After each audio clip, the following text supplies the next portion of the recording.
In any given intellectual era, there are certain problems that are so large that they form not so much questions, but a kind of horizon in which a large number of other questions can be asked. These problems are few in number, and they tend to be so big that they're the kind of thing that you can go through a university for 4 years and never be told that it is a problem. In any case, I think the number one problem in our era could be expressed as follows. How do we get an account of ourselves as conscious, mindful, free, rational beings that we can make consistent with our conception of the rest of the universe as consisting entirely of mindless, meaningless, physical particles in fields of force? How do we reconcile, how do we make consistent what we know or think about ourselves with what we know or think we know about the rest of the universe? Now, this larger horizon manifests itself in a whole lot of specific questions that I'm sure you'll be familiar with. What exactly is mental illness? How does mental illness relate to physical illness? What kind of sciences are the social sciences? How do the social sciences fit in with the natural sciences? And more poignantly, how come we don't have the kind of progress in the social sciences that we've had in the natural sciences? How come so many of the social sciences are so boring, to put it more pungently? And then there are a whole lot of other things. What is the nature of the human mind? And how can we study the human mind? What's the best way to study the human mind? All of these are subsidiary questions within this larger question. The larger question is the central question in what is called the philosophy of mind. And these lectures are going to be about the philosophy of mind. Now, I hardly need tell you that at the present time, the dominant view in the philosophy of mind is that we've really got a solution to these problems. We've got this wonderful, magical, technological device that provides us with precisely the right model for ourselves. It's the computer. We are all digital computers, and our minds are computer programs. On this view, which I've baptized strong artificial intelligence, the mind is to the brain as the computer software is to the computer hardware. Now, later on, I'm going to have a great deal to say about that theory, but in this lecture, we're going to discuss the historical background of our present situation. How did we get into this situation? And I'm going to start with the works of René Descartes, a French philosopher in the 17th century. Born in 1596, died in 1650, and one of the dominant intellectual figures, not only of the 17th, but of really succeeding centuries. The 17th century was a century of genius. A great deal of our most fundamental assumptions and conceptions about ourselves and about reality come from the 17th century. Now, why was Descartes so important? Well, Descartes articulated a crucial distinction that's still with us. We think of it in common sense as the distinction between the mind and the body, and we tend to think of ourselves as consisting of two parts, a mental part and a physical part. Now, all of that is very much like Descartes and heavily influenced by Descartes. Descartes didn't, of course, invent this. I mean, this idea goes back to the Greeks, but it was the Cartesian formulation of this in the 17th century that has been so influential for subsequent thinking. And it is an oddity, I think. When I teach these courses in universities and I lecture on these subjects, I'm always struck by the fact that most of what I have to say and most of the debates would be completely intelligible to Descartes. I think he'd have no difficulty understanding the issues in the way we pose them because we're essentially using his vocabulary. So let me tell you a bit about his doctrines and how they have fared in the centuries after his death. Descartes thought of the universe as dividing into two types of entities: mental entities, or minds, and physical entities, bodies.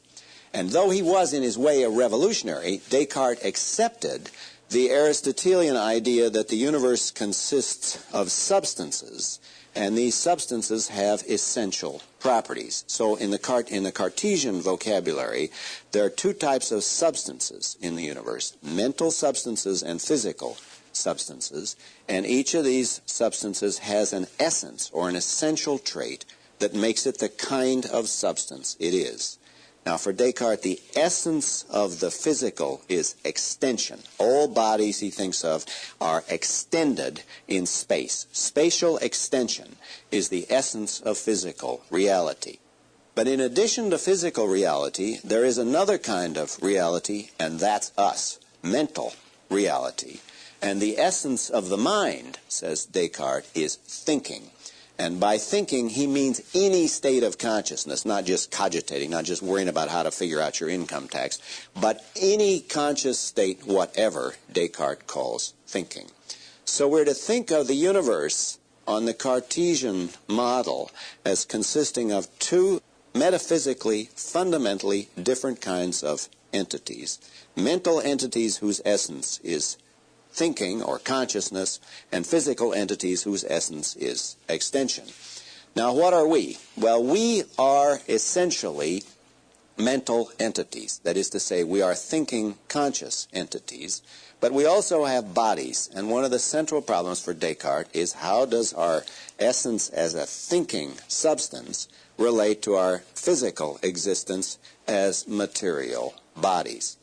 Now, these essential traits of thinking and extension lead to other differences, which, again, in this sort of Aristotelian way of thinking that Descartes had, he thinks of as modifications of the essential traits.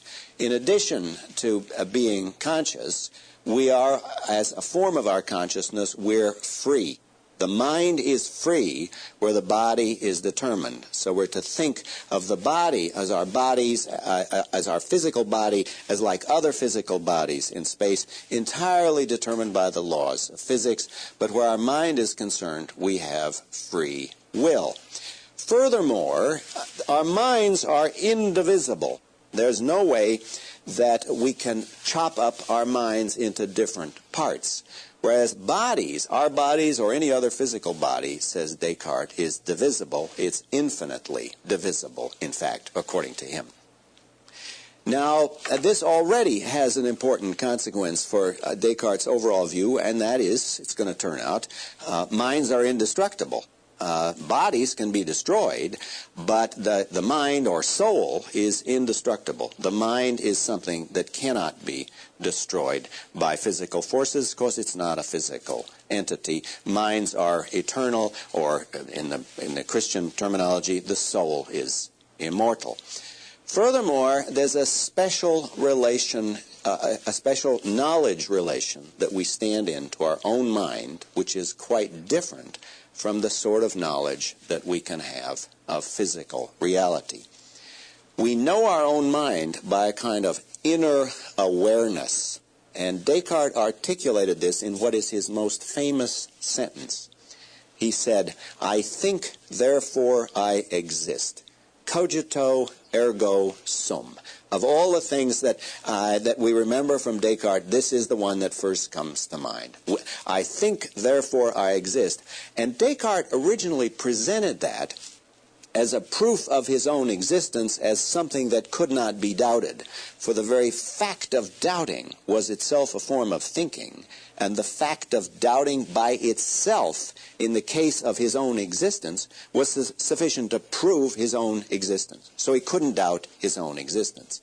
But that's the main part of the cogito ergo sum. It's the proof that each person can give of himself that he is a thinking being. For the mere act of attempting to doubt that is sufficient to demonstrate its truth.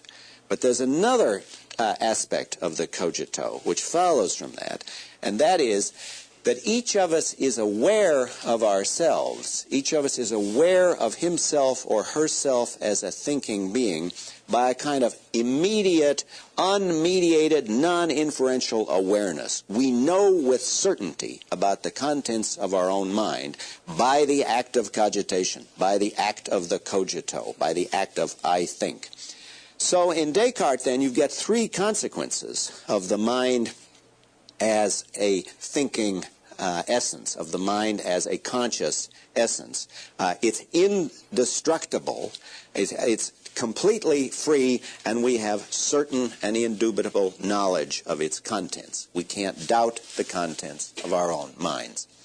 Well, so far, you might say, so good. I mean, this fitted in very nicely with Descartes' Christian beliefs. It gave him a doctrine of an immortal soul, and the distinction between the mind and the body was very useful in the 17th century because it appeared to give one domain to science, the domain of the physical, and preserve another domain for religion, the realm of the mental or the spiritual. But there are problems. I mean, the Cartesian doctrine, which is part of our popular culture. We think of ourselves as a mind and a body, and we sing songs about body and soul, and we have slogans about how the spirit is willing, but the flesh is weak, or maybe it's the other way around. I forget which is which. But in any case, Cartesianism is part of popular culture. I mean, as a famous French philosopher once said, the man in the street is a Cartesian. L'homme moyen sensuel. He buys the Cartesian doctrines more or less whole, but without the elaborate metaphysics. Okay, so far so good, but now we've got some problems, and let me tell you the problems that Cartesianism naturally gives rise to. And I have to tell you, most of these problems are still with us. They form part and parcel of contemporary philosophy and cognitive science today. The first problem is, if there are these two different realms, the mental and the physical, how are they supposed to relate to each other? And in particular, how can there be any causal relation between one and another?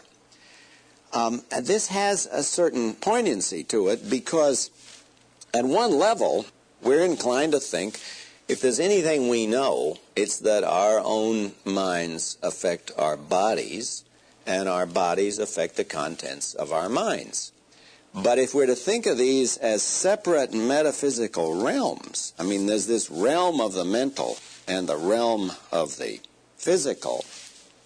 If there are these two separate realms, how can they ever relate to each other? How can they ever cause each other? But all the same, we know it happens. Right? I mean, look, there's always some philosopher who tells us the mind doesn't affect the body, but you just watch. I decide to raise my arm and the damn thing goes up. I mean, it's just a fact. And anytime I have doubts about this, watch. I can just raise it at will. I make up my mind to raise it. That's a mental event, goes on in a mental realm, and that damn thing keeps going up. You can get a tired arm if you think about Descartes long enough. And it works the other way, too. I mean, I hit my thumb with a hammer. It's just a physical event in the physical world. I mean, it's just in any old thumb and any old hammer. But all the same, something happens, right, in the realm of my mind. I feel a pain. It isn't just, well, there was this physical transaction. There was indeed. But on the other end of the physical transaction, something happened. It hurt. I felt it hurt. So we know that there is a causal connection. But in Descartes' terms, where you have two different kinds of things, it's very hard to see how there could be a causal connection. And I have to say, Descartes never really got a satisfactory answer to this. How do the mind and the body relate to each other causally? How can one cause the other? This, by the way, has come to be called the mind-body problem. When people talk about the mind-body problem, well, in large part, they don't know what they're talking about, but insofar as they do know, this is it. How can there be any causal connection between the two? And it's fair to say that Descartes never got a satisfactory answer, but he did make some heroic efforts. You got to give the guy a lot of credit. He went down to the morgue in Paris and cut up cadavers to try to figure out, well, where's the point? I mean, I got a soul in here, and I got a body out here. Now, where does the soul latch on to the body? And having cut up these cadavers at the morgue, he thought it must be in the pineal gland. Now, the pineal gland is a little P-shaped job, more or less at the base of your brain.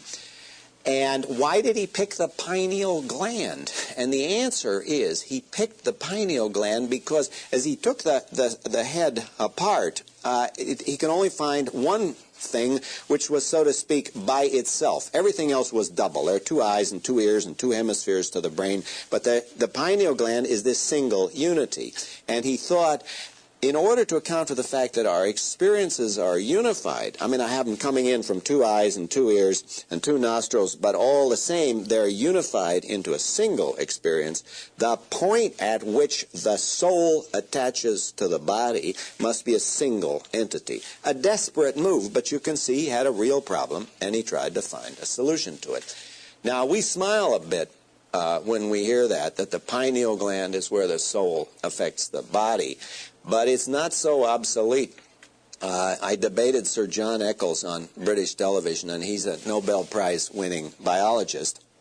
And Eccles says his researches show that the point where the mind affects the body must be in the supplementary motor area. I have to tell you his argument, because it reveals the depth of our Cartesian assumptions. Jack Eccles has the following experiment. You ask people to do a simple thing like this. Touch your finger with your thumb. Touch each finger with your thumb, going through a simple motor act. Start with the thumb against the little finger, and then go through the other fingers. Now, if you do a PET scan, if you do a brain scan of people doing that, you get the motor cortex firing away like gangbusters. Now you tell them, don't actually do it, just think it. Think thumb against pinky, thumb against ring finger, and so on, going through. Don't actually move any fingers, but just think it. Now, what then happens is the motor cortex shuts down. The rate of firing goes down, but the supplementary motor area of the brain is still blasting away like machine guns. And that, says Eccles, shows that the point where the soul attaches to the body must be in the supplementary motor area. Now, I mention this example as the persistence of the Cartesian assumptions. Later on, I'm going to be attacking those assumptions head on. But we're all brought up on these assumptions. We're all brought up on the idea we got a mind, and the mind is somehow attached to the body, and now we got a problem for the psychologists and the physiologists and the philosophers. How do they ever connect? What's the linkage between the mind and the body? Later on, I'm going to argue we need to reject the Cartesian assumptions that give rise to that. And by the way, Descartes' followers had some interesting approaches to the mind-body problem. Some of them said, well, strictly speaking, the mind and the body cannot affect each other. Strictly speaking, what happens is there's a kind of pre-established harmony. So God has arranged the world so that when I decide to raise my arm, he raises it. And he has arranged the world so that when I hit my thumb with a hammer, God puts a pain in my thumb. So, strictly speaking, there is no causal relation. There couldn't be a causal relation, but all the same, events in one realm are the occasion for events in another realm. These guys are called occasionalists, and some of their stars are people like Goulinx and Malebranche. Goulinx had a nice analogy with clocks. He said, think of 2 clocks that keep exactly the same time. Now, they match each other perfectly, but there's no causal connection between them. That's how it is with the mind and the body. There's a perfect harmony. There's a perfect coordination. I mean, pathologies apart, but the coordination has to do entirely with the fact that God has arranged the world that way. It's not because there's any direct causal connection. Okay, so that's the first and, in a way, the worst problem that Descartes left us with, the mind-body problem. How can there be any connection between the mental and the physical? And just to give a hint ahead, one of the appeals of the computational model is it's got a neat solution to that. We know how the program relates to the hardware. In fact, there are lots of people within a stone's throw of where we are now who make their living relating programs to hardwares. It goes on in every major intellectual center of the United States. They're called computer programmers and electrical engineers. So it's not a mystery if you adopt the computational conception of the mind. Okay, problem number 2. for Descartes is in a way an extension of problem number one. And that is, you remember, Descartes told us comfortingly, well, we've got free will. See, the mind is free. But now we wonder, well, what's the cash value of that free will if the body's completely determined?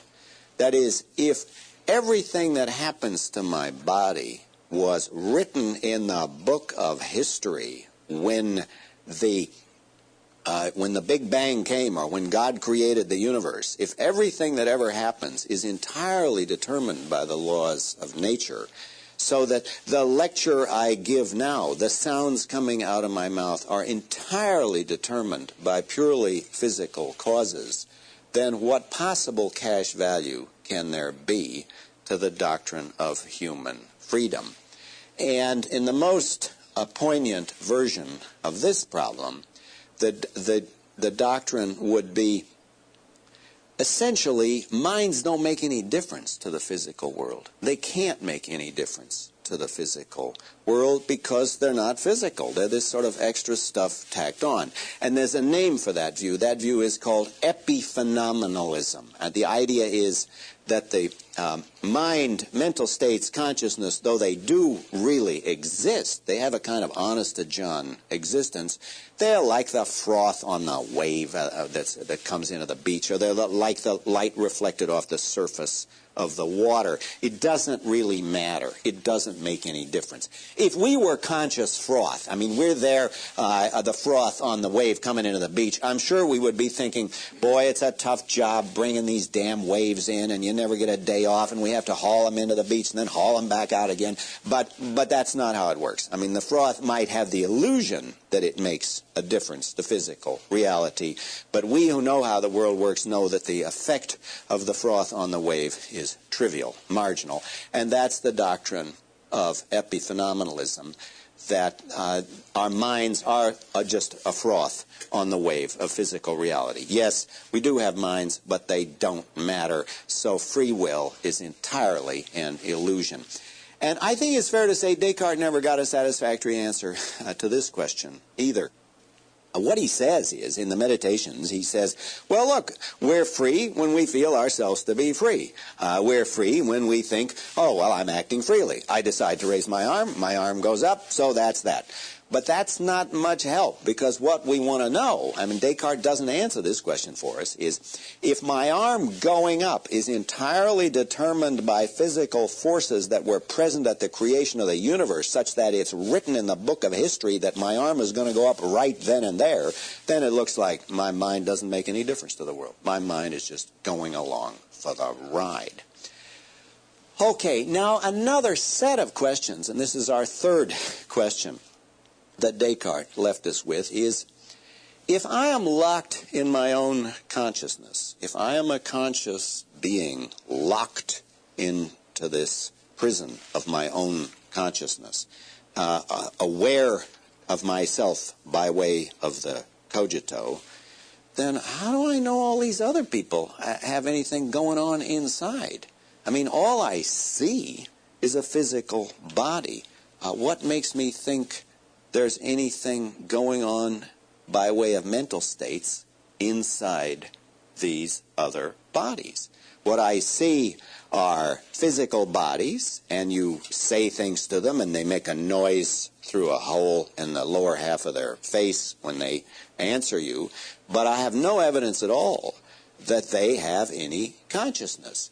And this problem also has a name. It's called the problem of other minds. How do I know anybody else has got a mind? Now, the Cartesians thought they had a solution to that, a kind of common sense solution to it, and that is, well, we know of other minds by analogy. So I hit my thumb with a hammer, and I feel a pain, and I cry out. So there are three steps. The hammer hits thumb, feel pain, cry out.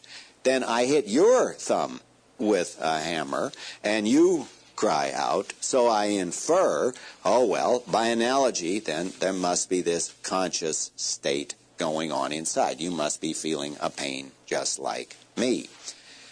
But if you think about that, that's a poor argument. I mean, suppose we actually try to treat this as a scientific experiment, and I want to know who has pains and who doesn't.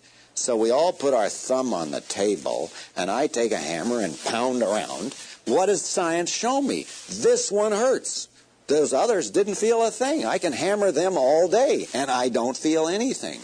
So it looks like I don't have any good reason for believing that any of you has any mental states at all. It looks to me like if you were all cleverly designed robots, totally incapable of thoughts and feelings, you would be indistinguishable from what I'm seeing. So as far as I can tell, there's only one conscious person in the universe, this one. That is, there's only one person who actually has conscious thoughts and feelings, and the evidence that there's any other conscious thoughts and feelings is, roughly speaking, zero, because I never observe anybody else's consciousness.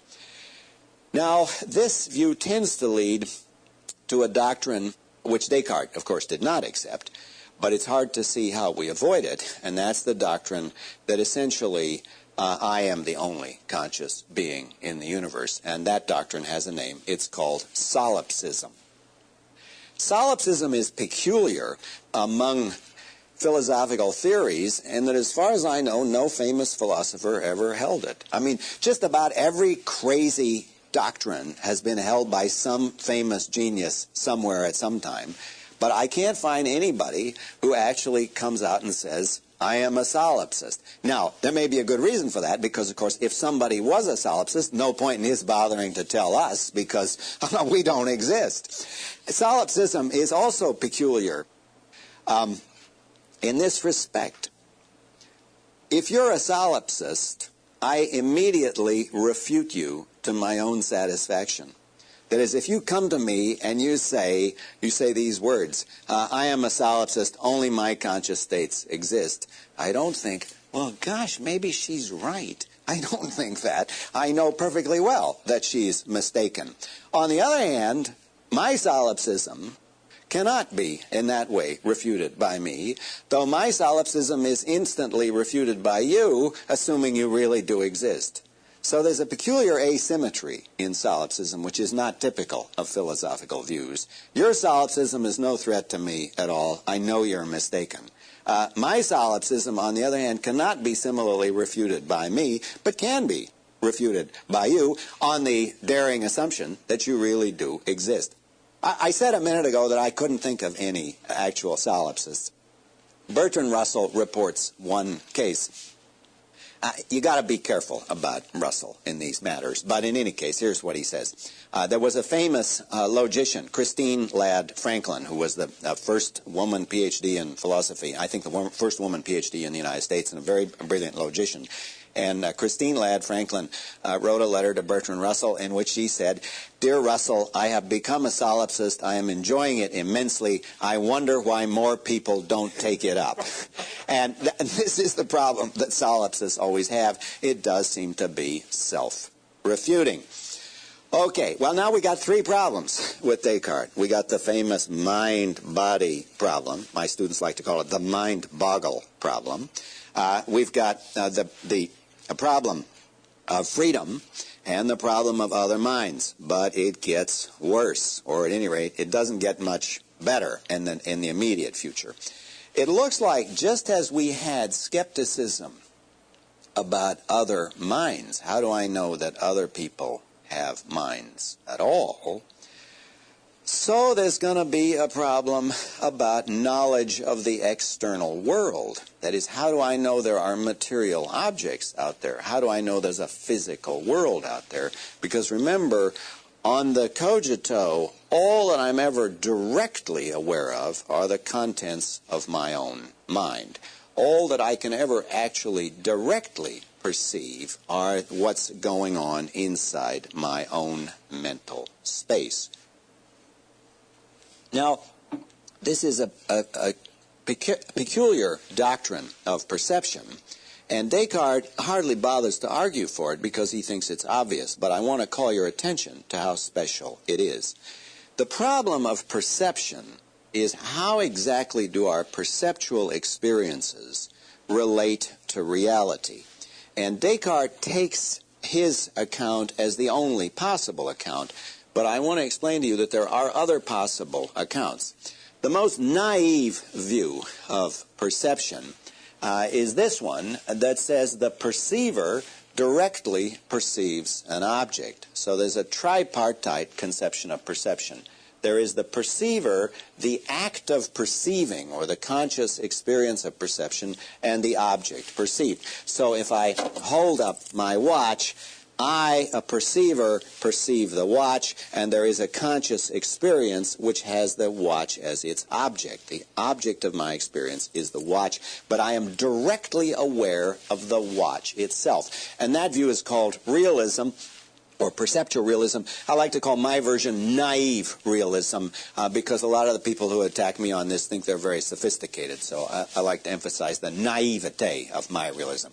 Yes, in the normal situation, if you look at an object, you just see the damned object. That's it.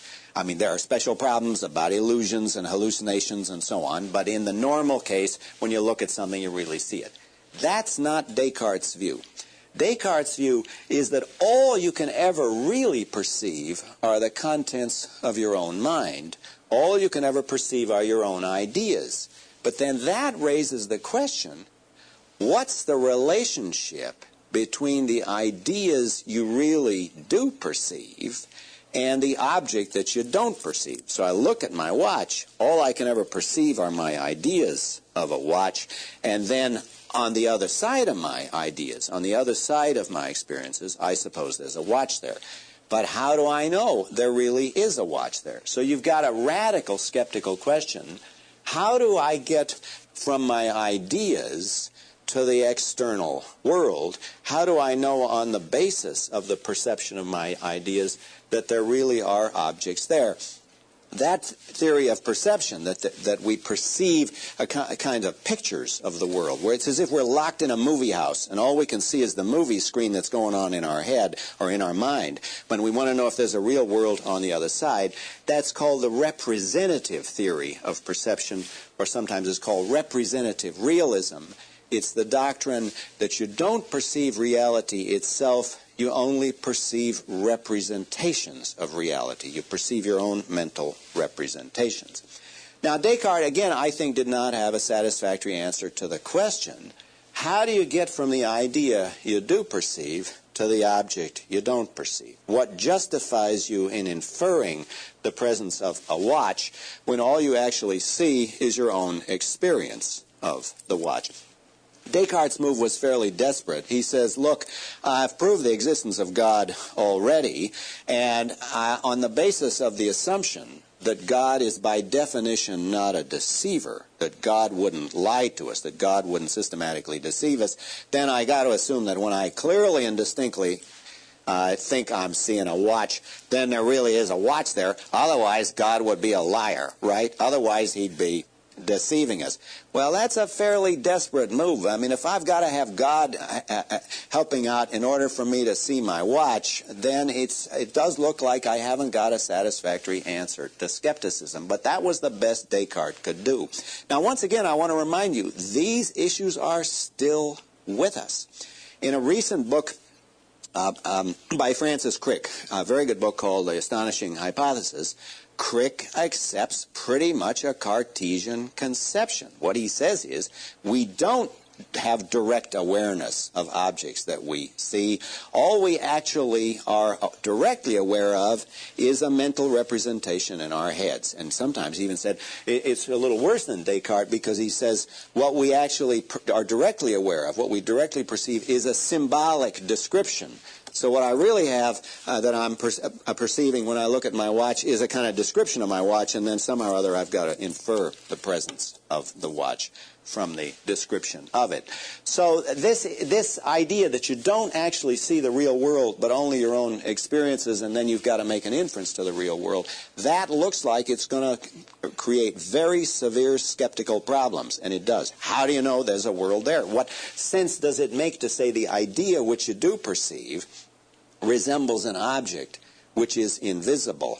I mean, Berkeley made fun of this. Bishop Berkeley, the Irish philosopher who articulated a very influential view opposed to this called idealism, we'll get to that in a minute, said this notion of a resemblance between the idea that you perceive and the object which is invisible, that's unintelligible. It's like saying you got two cars in your garage that look exactly alike, only one is totally invisible. I mean, it can't make any sense to say you got one thing that looks like something else, only the thing that it looks like is absolutely and totally invisible, totally unacceptable, totally inaccessible to any perceptual faculty.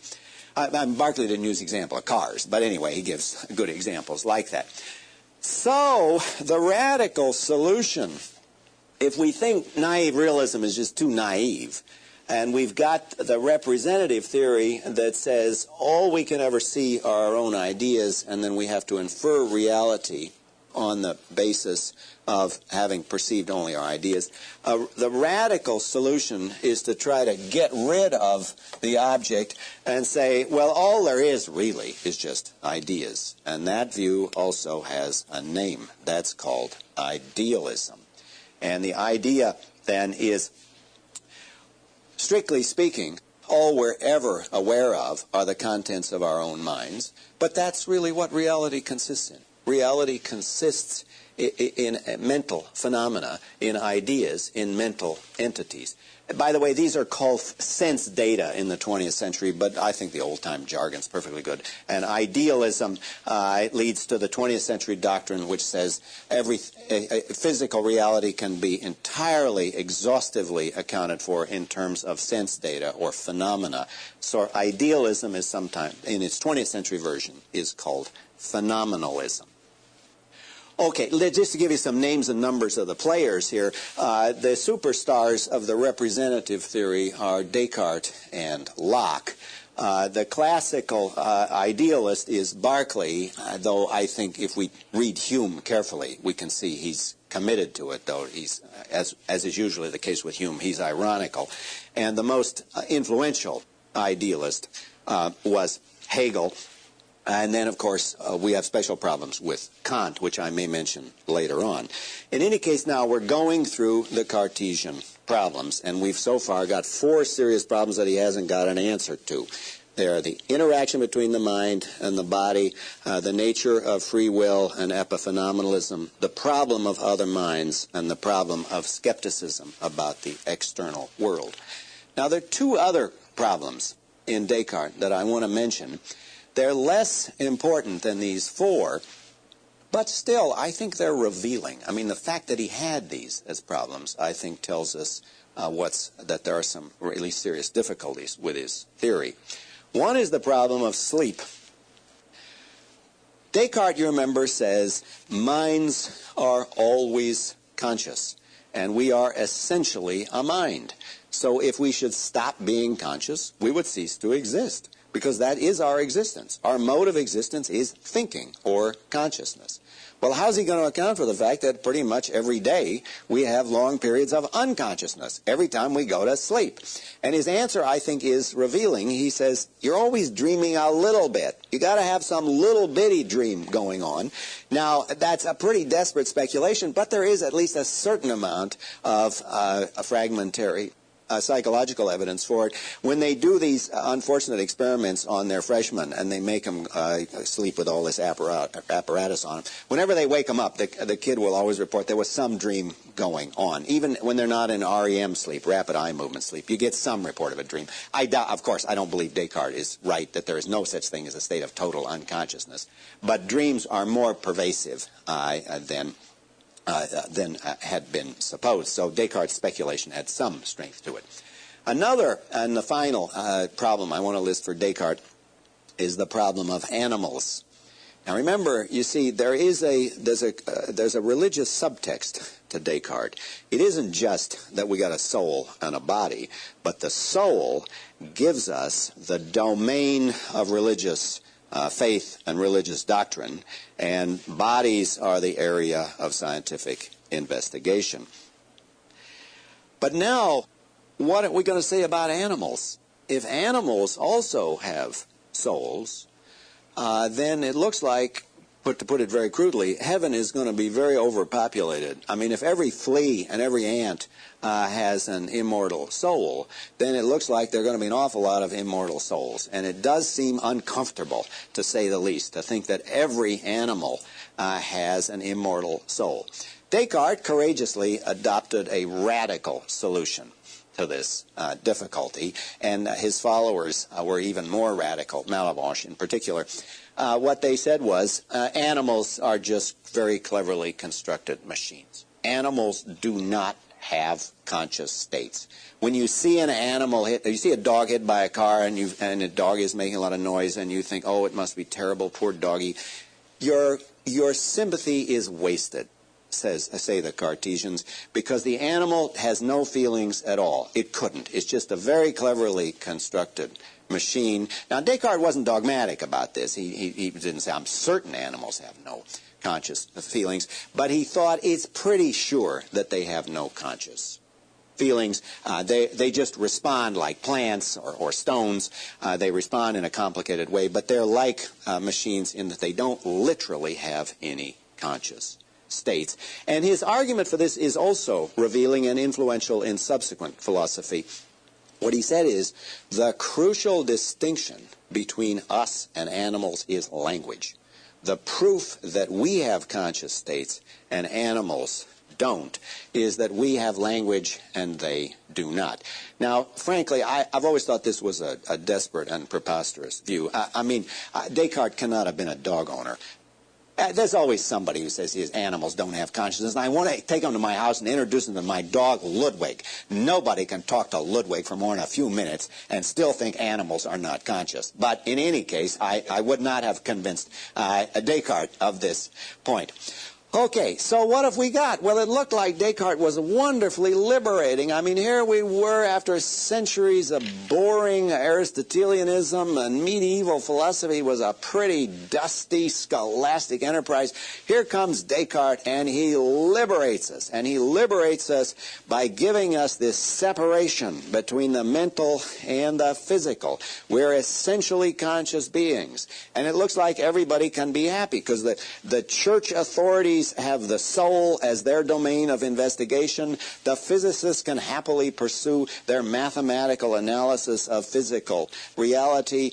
It looks like we're going to have everything under control, but we've got problems. And I listed 6 problems that I think Descartes did not have a solution to. And it's fair to say that much of the subsequent philosophy for the 3 centuries after, 3.5 centuries after Descartes, is an attempt to come to terms with those problems. In our era, as in other eras, there's always the feeling, at last we have the solution. At last we've got it. And in subsequent lectures, I will be telling you to what extent maybe we've made some progress, and to what extent we're still in very deep trouble. Strong artificial intelligence, the mind is to the brain as the computer software is to the computer hardware. Now, later on, I'm going to have a great deal to say about that theory, but in this lecture, we're going to discuss the historical background of our present situation. How did we get into this situation? And I'm going to start with the works of René Descartes, a French philosopher in the 17th century. Born in 1596, died in 1650, and one of the dominant intellectual figures, not only the 17th, but of really succeeding centuries. The 17th century was a century of genius. A great deal of our most fundamental assumptions and conceptions about ourselves and about reality come from the 17th century. Now, why was Descartes so important? Well, Descartes articulated a crucial distinction that's still with us. We think of it in common sense as the distinction between the mind and the body, and we tend to think of ourselves as consisting of 2 parts, a mental part and a physical part. Now, all of that is very much like Descartes. And what exactly is mental illness? How does mental illness relate to physical illness? What kind of sciences are the social sciences? How do the social sciences fit in with the natural sciences? And more poignantly, how come we don't have the kind of progress in the social sciences that we've had in the natural sciences? How come so many of the social sciences are so boring, to put it more pungently? And then there are a whole lot of other things. What is the nature of the human mind? And how can we study the human mind? What's the best way to study the human mind? All of these are subsidiary questions within this larger question. The larger question is the central question in what is called the philosophy of mind. And these lectures are going to be about the philosophy of mind. Now, I hardly need tell you that at the present time, the dominant view in the philosophy of mind is that we've really got a solution to these problems. We've got this wonderful, magical, technological device that provides us with precisely the right model for ourselves. It's the computer. We are all digital computers, and our minds are computer programs. On this view, which I've baptized heavily influenced by Descartes. Descartes didn't, of course, invent this. I mean, this idea goes back to the Greeks, but it was the Cartesian formulation of this in the 17th century that has been so influential for subsequent thinking. And it is an oddity, I think. When I teach these courses in universities and I lecture on these subjects, I'm always struck by the fact that most of what I have to say and most of the debates would be completely intelligible to Descartes. I think he'd have no difficulty understanding the issues in the way we pose them, because we're essentially using his vocabulary. So let me tell you a bit about his doctrines and how they have fared in the centuries after his death. Descartes thought of the universe as dividing into two types of entities: mental entities, or minds, and physical entities, bodies. And though he was in his way a revolutionary, Descartes accepted the Aristotelian idea that the universe consists of substances, and these substances have essential properties. So in the Cartesian vocabulary, there are two types of substances. In any given intellectual era, there are certain problems that are so large that they form not so much questions, but a kind of horizon in which a large number of other questions can be asked. These problems are few in number, and they tend to be so big that they're the kind of thing that you can go through a university for 4 years and never be told that it is a problem. In any case, I think the number one problem in our era could be expressed as follows. How do we get an account of ourselves as conscious, mindful, free, rational beings that we can make consistent with our conception of the rest of the universe as consisting entirely of mindless, meaningless, physical particles in fields of force? How do we reconcile, how do we make consistent what we know or think about ourselves with what we know or think we know about the rest of the universe? Now, this larger horizon manifests itself in a whole lot of specific questions that I'm sure you'll be familiar with in the universe. Mental substances and physical substances, and each of these substances has an essence or an essential trait that makes it the kind of substance it is. Now, for Descartes, the essence of the physical is extension. All bodies, he thinks of, are extended in space. Spatial extension is the essence of physical reality. But in addition to physical reality, there is another kind of reality, and that's us, mental reality. And the essence of the mind, says Descartes, is thinking. And by thinking, he means any state of consciousness, not just cogitating, not just worrying about how to figure out your income tax, but any conscious state, whatever Descartes calls thinking. So we're to think of the universe on the Cartesian model as consisting of two metaphysically, fundamentally different kinds of entities.